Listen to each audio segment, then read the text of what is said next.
Tujuannya itu adalah agar kalian semua mengetahui tentang gaya kepemimpinan umat yang berbasis dan sikap-sikap kepribadian beliau yang bisa kita tiru dalam kehidupan sehari-hari. Nah, mungkin untuk mempersiapkan waktu, langsung saja kita ke materi. Nah, sebelumnya Bapak ingin bertanya, siapakah Umar bin Abdul Aziz itu? Ada yang tahu anak-anak? Nah, terus adakah yang tahu bagaimana kepribadian beliau? Belum. Nah, itu belum tahu semua ya. Nah, mungkin sebenarnya kalian sudah pernah membaca sekilas atau mendengar cerita-cerita sejarah tentang beliau. Nah, jadi beliau ini adalah salah satu khalifah, seorang pemimpin besar dari masa dinasti Umayyah. Nah, beliau ini terkenal dengan kepribadiannya yang adil dan sederhana sama memimpin pemerintahan sebagai khalifah.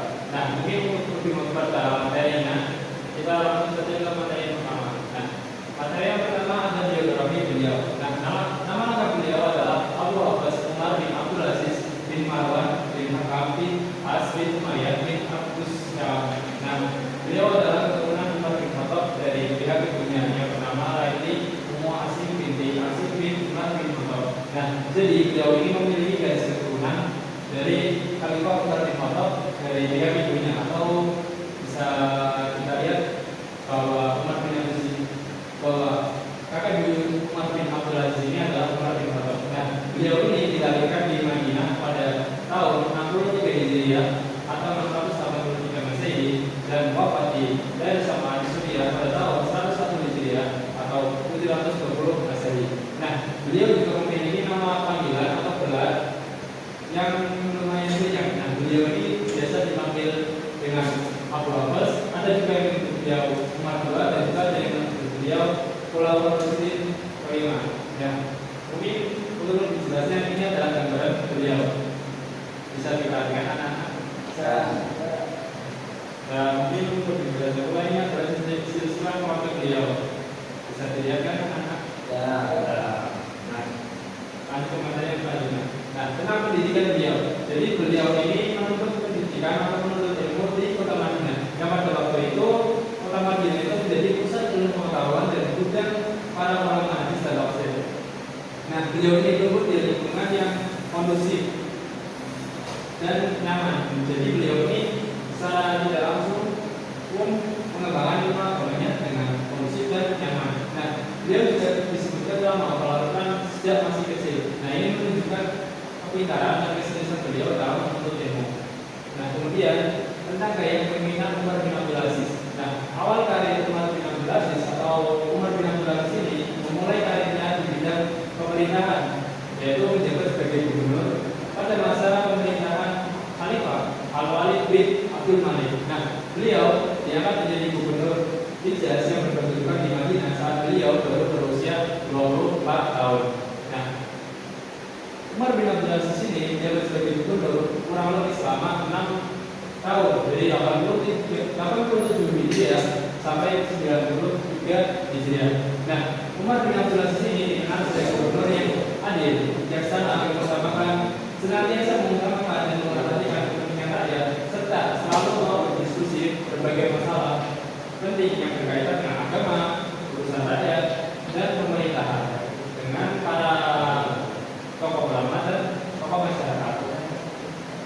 Nah kemudian Umar yang setelah beliau menjabat gubernur, kemudian beliau yang manani tanggung jawab yang lebih besar. Nah beliau ini jangan menjadi seorang khalifah berdasarkan wasiat dari khalifah dinasti Umayyah sebelumnya, yaitu dari wasiat Khalifah Sulaiman bin Abdul Malik. Nah Umar bin Abdul Aziz ini resmi diangkat menjadi khalifah pada hari Rabu tanggal 10 Syawal tahun 99 Hijriah, bertepatan dengan tanggal 22 September tahun 717 Masehi di kota Damaskus, Suriah.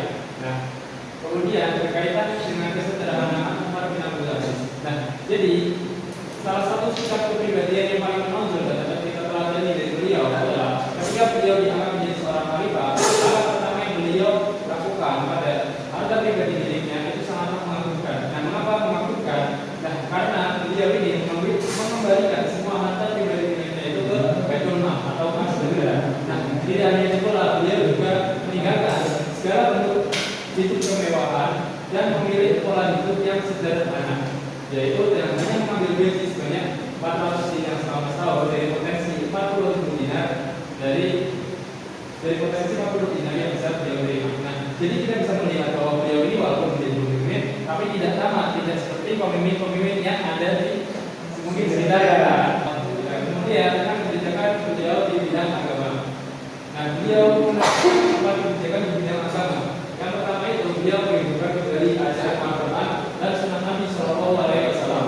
Kemudian beliau menerapkan syariat Islam secara serius dan sistematis. Jadi selama pemerintahan beliau, hukum-hukum Islam itu diterapkan secara serius dan sistematis. Dan kemudian beliau juga mengadakan kerjasama dengan para ulama besar seperti Hasan al-Basri dan Sulaiman bin Umar. Nah, kemudian Imam Mahdi memerintahkan kepada Imam Muhammad bin Muslim bin Syihab az-Zuhri untuk mengumpulkan hadis-hadis guna ditulis dan dibukukan. Nah, yang keempat ini menjadi tonggak kebangkitan dari modifikasi hadis. Nah, kemudian kita lanjutkan kebijakan beliau di bidang ilmu pengetahuan. Nah, jadi di bidang ilmu pengetahuan, Umar bin Abdul Aziz memindahkan sekolah kedokteran yang ada di Iskandariya Mesir ke Anakya Turki dan Halab Turki. Nah, beliau melakukan ini bertujuan untuk memeratakan pendidikan dan membangun pusat-pusat keilmuan baru. Nah, kemudian kebijakan beliau di bidang politik. Nah, yang pertama, beliau menerapkan prinsip politik yang menjunjung kebenaran dan keadilan yang utama dari segalanya. Jadi, segala yang segala yang berkaitan dengan kebenaran dan keadilan akan lebih diutamakan. Kemudian, beliau tidak sungkan bekerja secara langsung cara kerja para gubernur dengan cara mengirim utusan ke berbagai negeri. Dan yang ketiga, beliau juga tidak sungkan untuk memecat para gubernur yang tidak taat menjalankan agama dan keadilan sosial terhadap rakyat. Jadi jika ada gubernur yang seenaknya bertindak dan tidak menjalankan perintah agama, maka beliau tidak sungkan untuk langsung memecatnya. Kemudian kebijakan beliau di bidang ekonomi. Yang pertama, beliau mengurangi beban pajak yang dipungut dari kaum Nasrani. Yang kedua, beliau menghentikan pajak dari umat Islam. Kemudian yang ketiga, beliau membuat aturan mengenai timbangan dan takaran yang adil. Yang keempat, beliau menghapus sistem kerja paksa. Dan yang kelima, beliau menyediakan tempat penginapan bagi para musafir. Yang keenam, beliau menyanggupi fakir miskin. Yang ketujuh, beliau memperbaiki tanah pertanian, irigasi, penggalian sumur-sumur dan pembangunan jalan. Nah, ini semua bertujuan untuk menaikkan taraf kehidupan para masyarakat yang diri beliau. Kemudian sebelum kita masuk kepada kesimpulan, jadi Bapak ada sedikit permainan. Nah, permainannya itu, permainan itu nanti Bapak akan bagi menjadi dua kelompok. Kelompok pertama Mas Resi dan Mas Rian, dan kelompok ketiga Mas Salim. Nah, bagi siapa dari kelompok yang bisa menjawab nanti bisa langsung saja mengatakan Anda.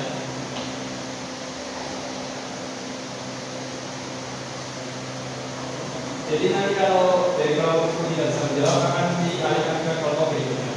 Jadi silakan langsung saja mulai.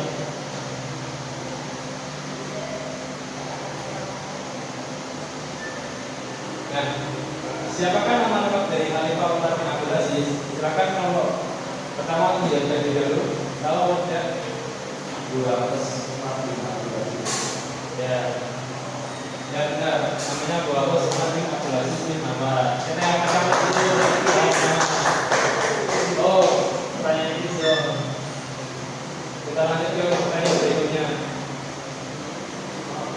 Nah, dari pihak manakah Umar bin Abdul Aziz memiliki garis keturunan dengan Khalifah Umar bin Khattab? Silakan ke kolom kedua.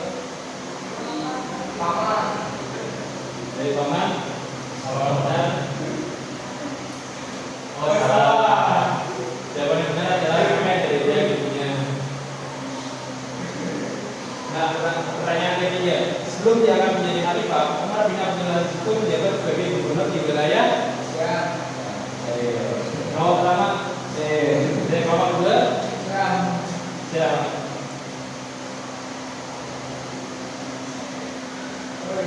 Jawabannya salah semua ya. Semua ini. Nah, kemudian siapakah nama pulau besar yang peninggalan oleh Khalifah Umar bin Abdul Aziz yang mengumpulkan dan menulis dan menjadi nabi? Silakan kelompok kedua dulu untuk jawab. Tahu tidak? Sangat. Siapa? Sangat jadi. Kalau kedua.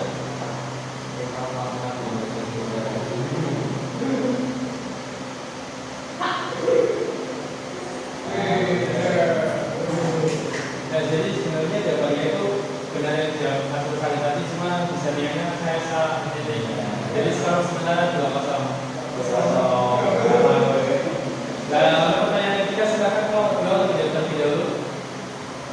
Di bidang ilmu pengetahuan dari Umar bin Abdul Aziz memindahkan sekolah kedokteran dari Skandinavia ke kota Nagoya dan Barat yang berada di wilayah yang tadi sudah ada di BPT. Turki. Dan ya benar sekali kan ada ya. Nah, pertanyaan berikutnya, manakah di bawah ini yang bukan merupakan kebijakan Khalifah Umar bin Abdul Aziz di bidang ekonomi? Silakan kelompok satu untuk dijawab terlebih dahulu. Silakan Mas Bersalin. Bagus. Untuk menjawab terlebih dahulu. Tahu tidak? Enggak.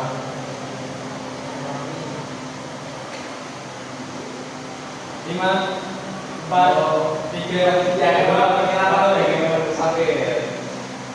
Nomor 2. Nomor 9 hapus. Jadi berapa hapus? Kesepakatannya gimana?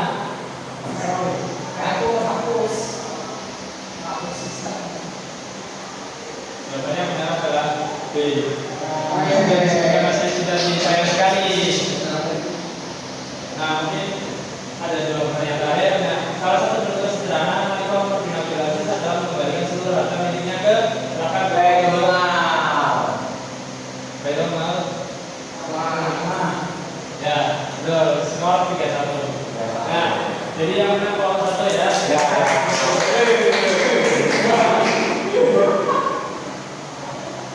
Nah, jadi kesimpulan pada pembelajaran hari ini adalah kita bisa menjadi bersama sikap beliau yang adil dan sederhana dalam menjalani kehidupan beliau menjadi khalifah. Nah, mungkin cukup sekian dari Bapak. Sebelum Bapak tutup pembelajaran pada pagi hari ini, Bapak akan memberikan tugas. Silakan dikerjakan tugas di letaknya halaman 20 ya. Itu ada 5 soal esai. Silakan nanti bisa dikumpulkan di depan. Nah, mungkin cukup sekian dari Bapak. Kurang lebihnya Bapak